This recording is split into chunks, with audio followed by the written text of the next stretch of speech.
How to find and install apps on Android phone.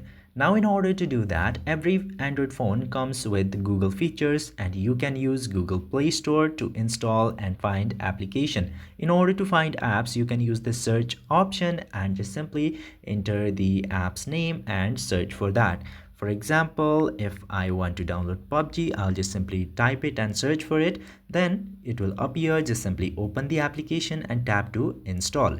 Then after a short amount of time to process, it will install into your device. For now, I don't want the application, but if you don't use the Play Store, depending on your phone, you might have some other application provider. For example, Samsung have their Galaxy Store to install application. If you use Huawei, you have App Gallery. If you use Xiaomi phone, there is something else which I don't know. So just simply open those store and use the search feature there to find out the applications and just simply install it. This is super easy. I hope this video was helpful to you. If yes, don't forget to hit that subscribe button.